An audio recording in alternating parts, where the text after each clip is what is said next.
All right, now we're ready for the next phase. Now, first of all, this is dry. I only use the hair dryer for a brief second, and then we've been taking a break for around 10 minutes. So this is totally dry. With oil paints, it would take a couple of weeks, maybe a week, 2 weeks, especially down in Florida. The humidity this is the advantage of an acrylic. It dries quickly. And we have advantages and disadvantages. So, my brushes, oh yeah, they're still very, very wet. So before I begin again, and I'm going to try to remember which dish I should use for clean and just getting the paint wet, I'm going to make sure I get all of the paint off of this, because otherwise I'm not going to be able to do the palm trees. So I'm going to dry it off. I'm looking here, it's still pink.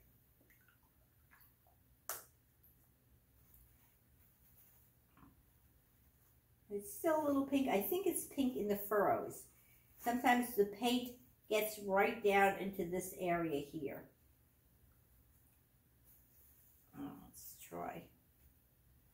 Yeah, when I dried it, it's the reddish down here, so it's right in through here. The paint seeped through. All right, doing the best I can for the time being. This I'm probably not going to use again, but I want to make sure it's clean.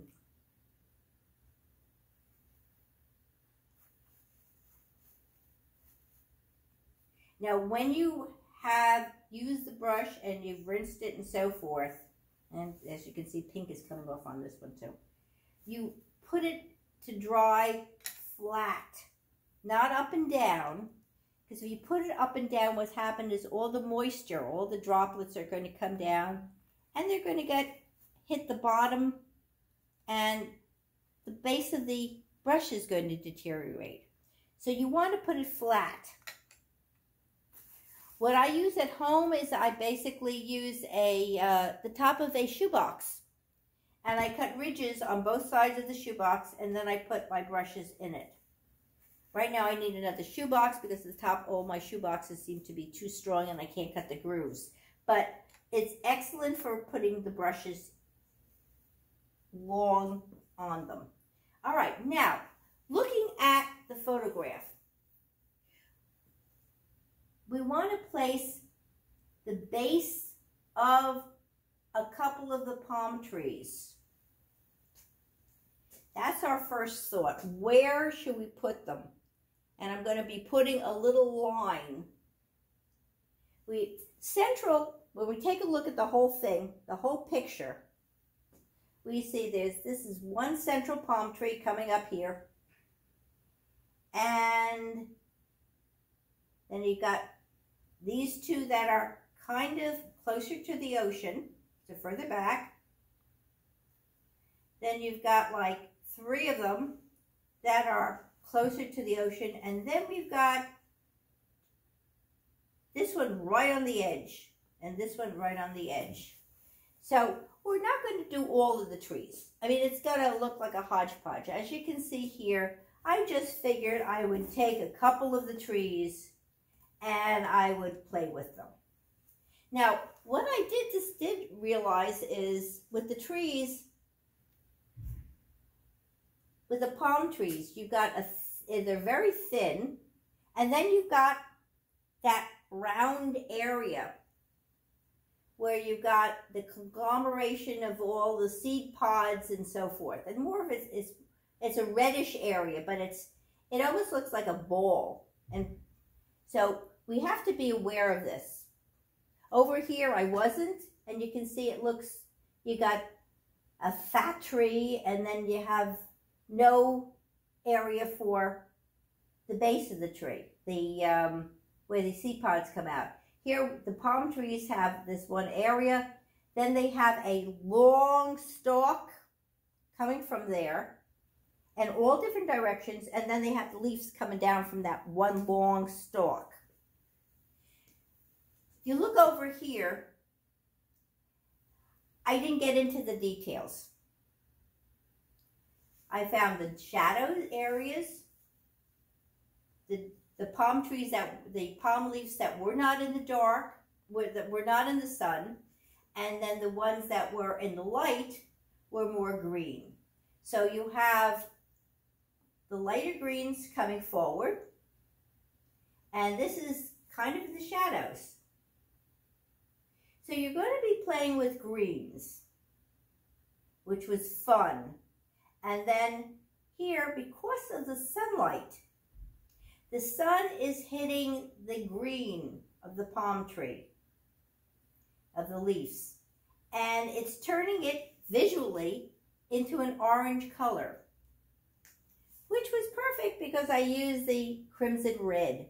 Turned out a perfect color for it. Surprise, surprise. Like I said, you have to learn to understand your colors. So, first things first, I'm going to take my brush. This time I think I might even start with a smaller brush because I've got a small canvas. I don't want to use too big a brush. Now, I'm going to make a color here for the base of the tree. So, I'm thinking right now, the paints are probably getting a little bit dry. What I'm going to do is I'm going to try a mist. So it's a little wet, but not too wet. I don't want puddles.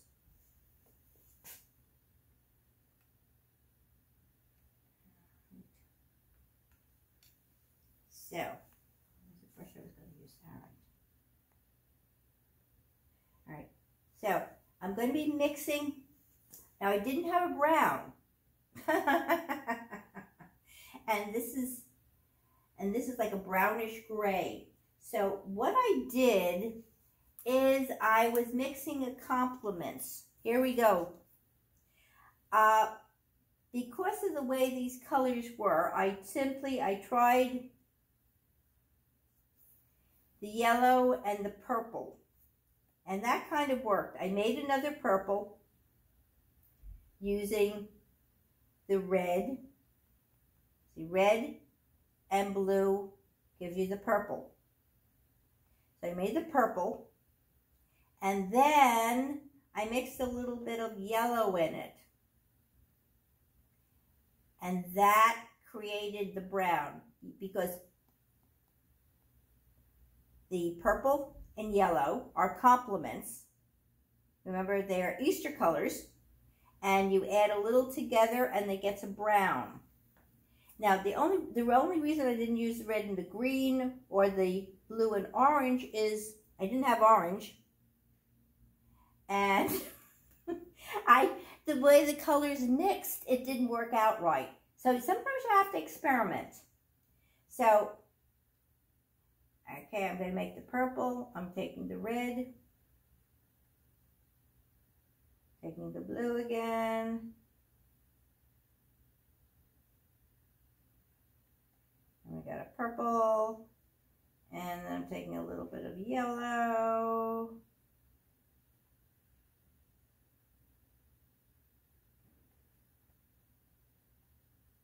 A little more yellow.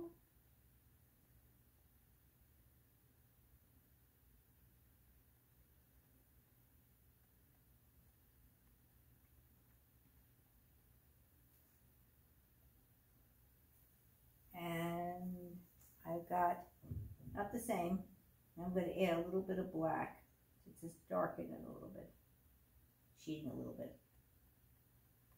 All right. Don't ever use black by itself. It's a dead, black is known as a dead color. You use it to make another color darker sometimes, but never use it by itself. It's a total absence of color. You've got to have more color than just the blacks. So what I'm going to do now is I'm going to make the baseline for where I'm going to put the base of the trees. Now, the first tree I'm going to do is this one, and it's close to the water line, but right in the center. A little bit off the center. So I'll just put a little line here. And then I'm going to put the trees alongside of it. So this one and this one, they're closer to the water. So they're back a little further and a little to the left. I put a little line here. And over here we'll put one for the other one. Now I put, there's one all the way back, almost near the water line, which is back of this and this over here. The base is kind of over here. And then we got one little tree right on the water line. How we put over here.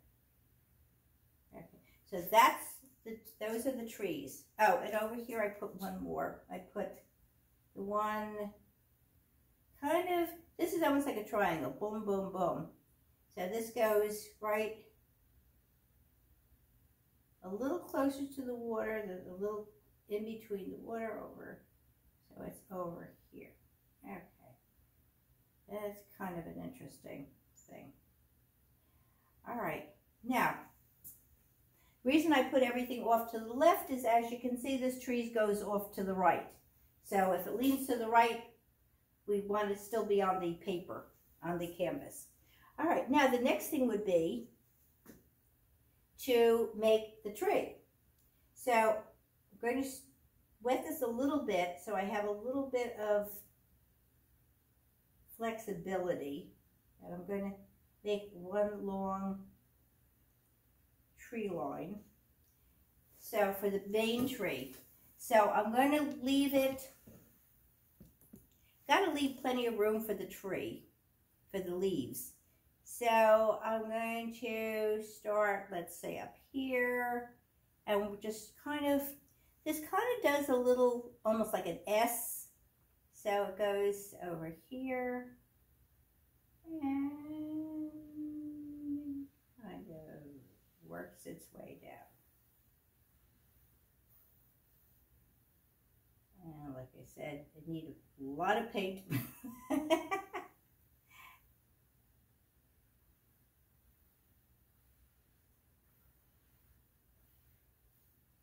This looks like a nice. And I'll just flare it out a little bit. Okay. And let's make the others.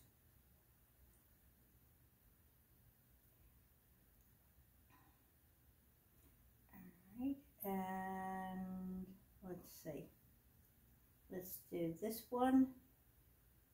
This one comes down lower, and it kind of ends almost at the end of the, okay, let's give ourselves some room.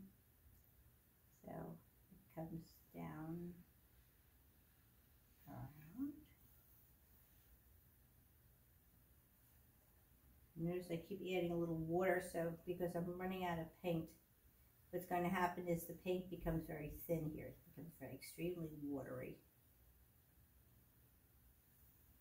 So looks like I'm mixing more paint. Okay, so back into the, I'm making the purple, which is red and blue.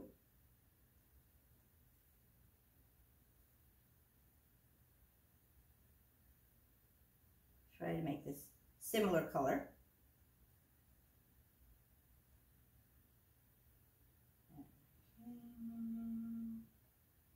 And set black. And some water. And this is much darker. So since it's much darker, maybe I'll put a little bit of, I'll use a little bit of this on this. Have the wool kind of uniform. Since this is the closest, this will have more details than the others. This is the one, since the sun is sitting in on one side, let's put it on the, put a little over here. Okay, now, and since I have white, I'm going to cheat.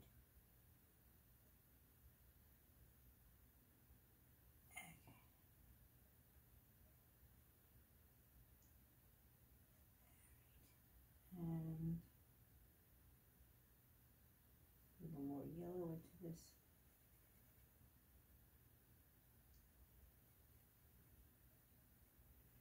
All right, let's see. Now we have our little tree here, which is, as you can see, it's maybe 1, 2, 3, 4. It's short. And it'll be, it's at an angle, which makes it pretty. So I just put a little I'm putting the edge of the brush up and down. I'm not using the flat side, I'm using it the pointed edge, so I have more of a line. Right. And then the next one, let's see, this one goes halfway up this palm tree and kind of gets lost. So I'm going to like start here and goes down here.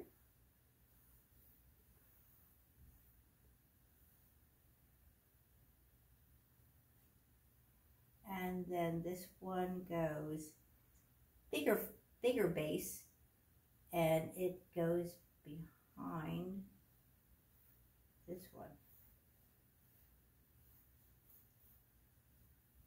And it crosses it. And it's taller than the other one. There it goes. You try to keep everything in perspective. So this one is shorter than this one, and this one is short. Everything is a different height, and you make a comparison. So this one goes up, and this is the little one in the back. This kind of crosses and goes off to the side. It got an interesting little shape to it.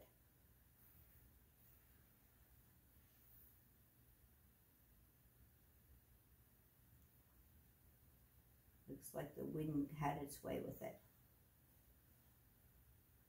Okay. All right. So this is the bases. And if we don't like the color, we can always paint over it later. It dries very quickly. All right, now I'm going to clean off this brush.